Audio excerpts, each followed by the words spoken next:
Yes, and I will read from the translation I did last year of the medieval elegy Pearl towards the end of this reading. Translations, I'd never done it before. It's a fantastic business, any of you who've ever been involved in it.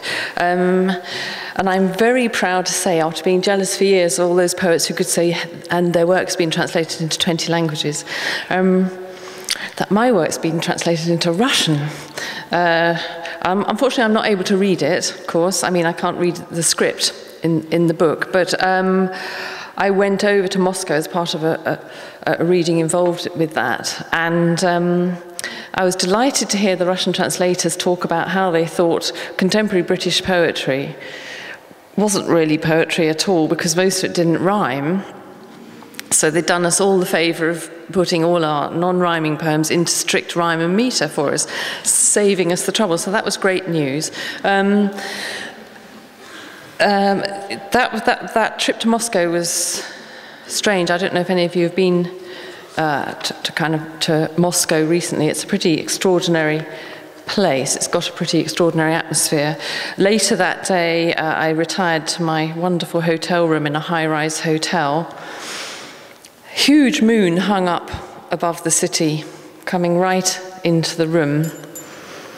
And I was just so excited about the whole day that I wrote this. It's called The Stair. Outside our block of flats, the moon has planted itself like a searchlight, flooding in through our Indian curtains and neat Japanese-style blinds, and onto the film sets of all our stacked-up living rooms. Caught in some small act, we are drowned in its platinum stare. My own room glows, its forest of furniture, the deep ocean blue of the carpet. Not looking, just letting us know it's there. Soon, it won't be just hanging around out there. It'll climb right in and carry this body of mine out to the freezing air, past the suburbs, the Ministry of Global Affairs, up to the regions of gathering winds.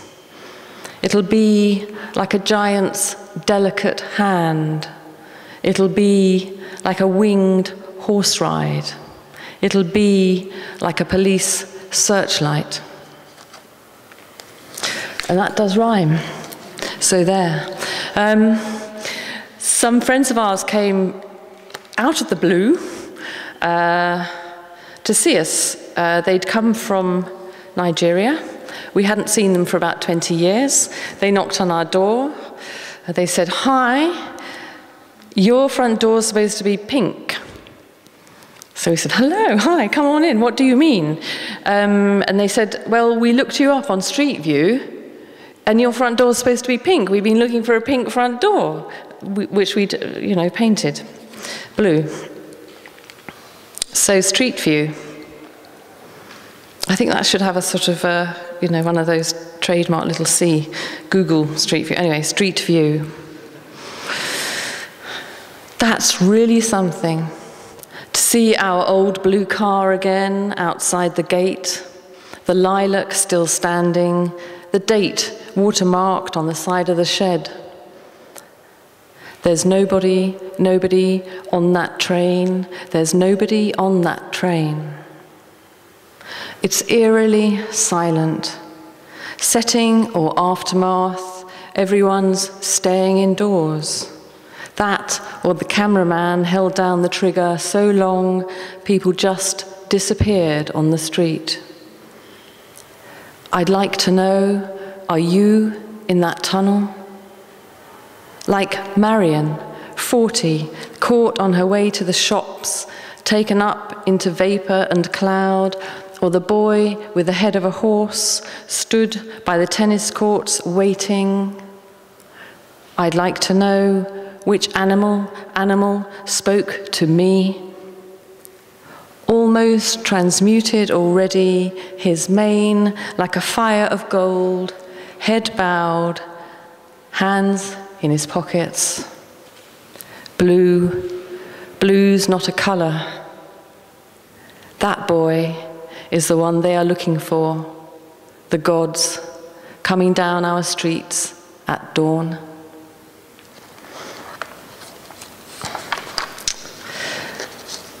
I don't know if how many of you know the Shakespeare play *The Winter's Tale*. It's best known probably for its most famous note, exit pursued by a bear. It's an extraordinary story.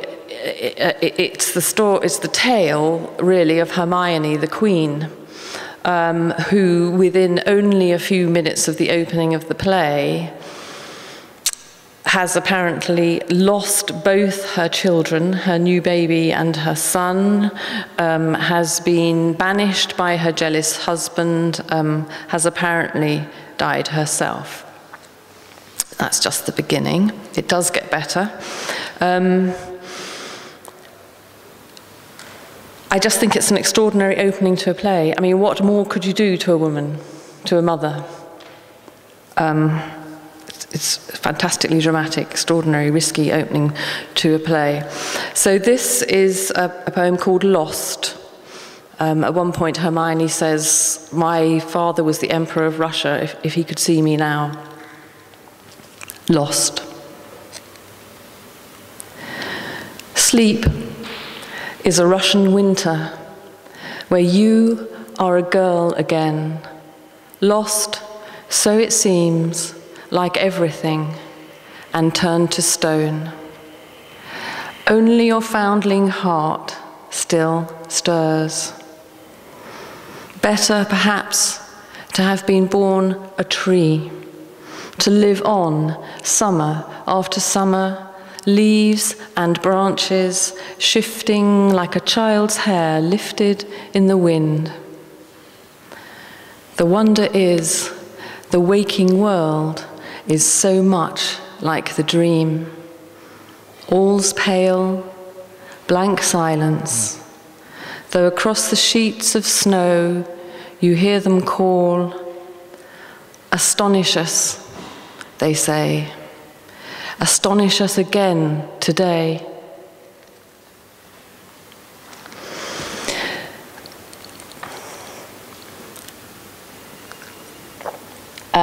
Talking of astonishing, I heard about a sort of medical ethical conference a couple of years ago in Oxford, discussing, I'm sure there are many conferences like this, discussing the possible consequences, the significance of the advances in kind of medical science, which mean that, in theory, possibly, we might all be able to live for hundreds of years. And so this is a poem imagining that some of us might not want to. It's called Prospect. Anyone who wanted to could leave, could gather shivering on the south side of the river, labelled and provided for with socks and sweaters and a little cash. We walked across the water in our thousands and left behind forever all that was great. The monuments and sewers, cathedrals, theatres, mothers, lovers, brothers, as the flames licked at the city's raging heart. Faced with the prospect of living together, we headed for the country lanes together, imagining the partie de campagne among the clover and the stories each would tell the others on the way. We had left behind forever all that we had loved. It was a start.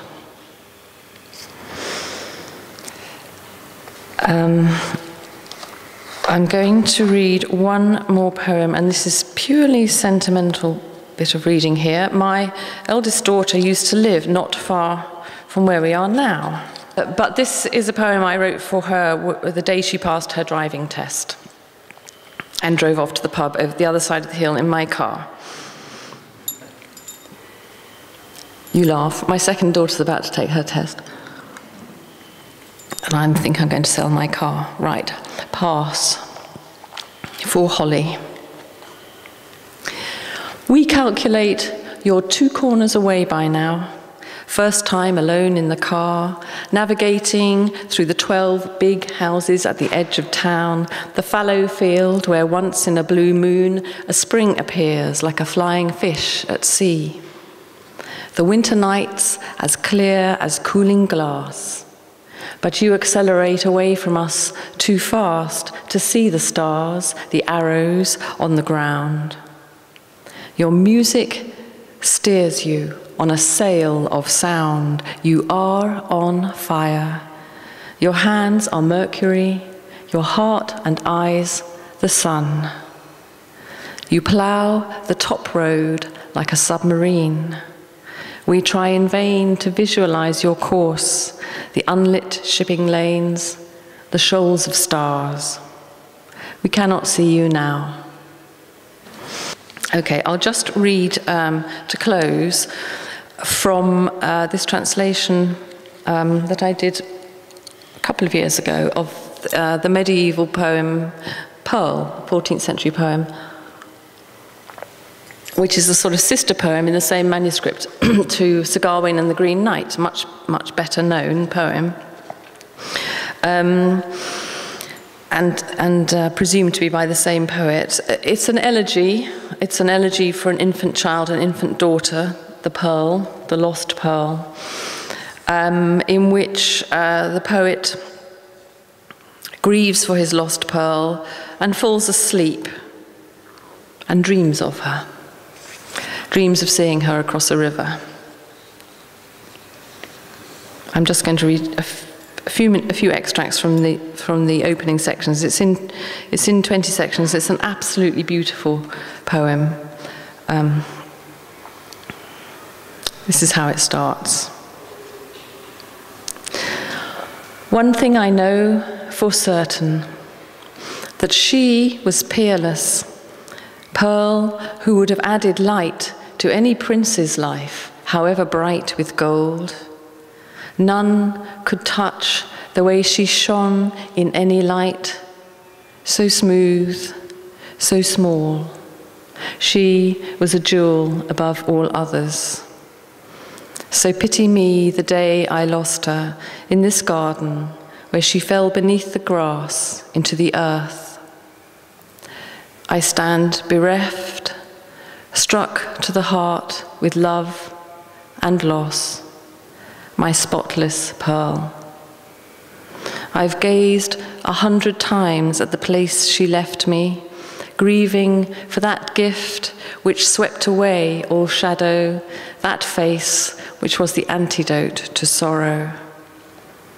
And though this watching sears my heart and wrings the wires of sadness tighter, still the song this silence sings me is the sweetest I have heard. The countless quiet hours in which her pale face floats before me, mired in mud and soil, a perfect jewel spoiled, my spotless Pearl. So I came to this very same spot in the green of an August garden, height and heart of summer, at Lammas time, when corn is cut with curving scythes, and I saw that the little hill where she fell was a shaded place, showered with spices, pink gillyflower, ginger, and purple gromwell, powdered with peonies scattered like stars. But more than their loveliness to the eye, the sweetest fragrance seemed to float in the air there also. I knew beyond doubt that's where she lay, my spotless Pearl. Then the power and perfume of those flowers filled up my head and felled me, slipped me into sudden sleep in the place where she lay beneath me, my girl.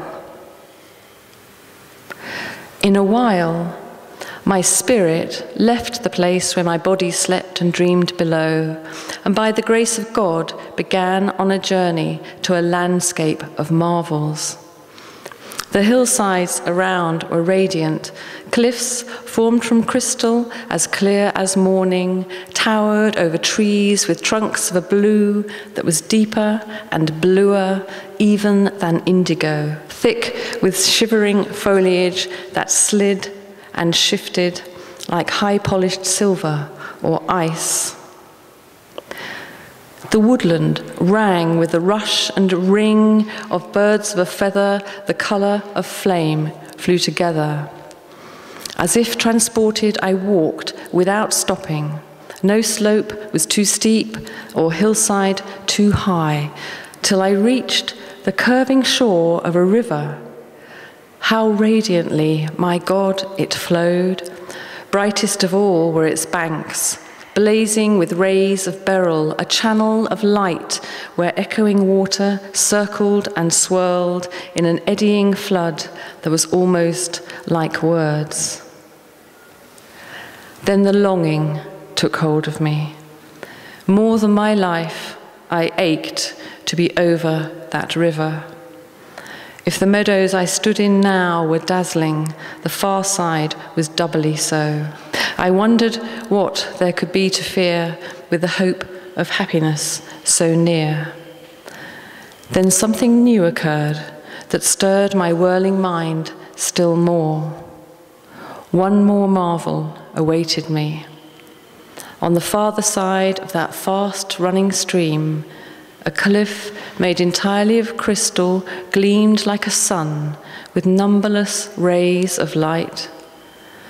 At the foot of the cliff sat a child, a girl, whose air of mildness and grace were matched by the dazzling white of the dress she wore. That child was no stranger. I knew her well. Sitting under the cliff there, she shone like perfectly polished silver or gold. For an age, I gazed at her there, and the longer I looked, the more I knew it was her. Thank you.